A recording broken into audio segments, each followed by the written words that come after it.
Meski pandemi COVID-19 masih mengancam, namun umat muslim di Kota Pangkalan Balai, Kabupaten Banyuasin tetap antuasi menatap 1 Syawal. Berbagai persiapan telah mereka siapkan, mulai dari menyiapkan kuliner hingga bersih-bersih rumah.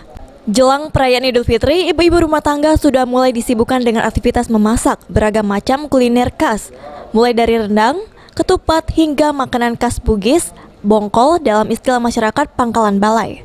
Makanan-makanan tersebut rencananya akan disajikan dengan keluarga saat berkumpul usai melaksanakan sholat Id. Selain menyiapkan makanan, umat muslim juga biasanya membersihkan rumah secara bersama. Kebersamaan keluarga inilah momen yang menjadi khas dalam setiap menyambut 1 Syawal. Lebaran ini memang sangat spesial, prihatin kita menghadapi pandemi corona ini. Tapi walaupun begitu, kita tetap antusias menghadapi Lebaran ini. Anak-anak sangat mengharap, sangat bahagia menghadapi Lebaran ini. Ya, semoga corona ini cepat berlalu, cepat sirna, dan kita semua sehat. Sulaiman, PAL TV.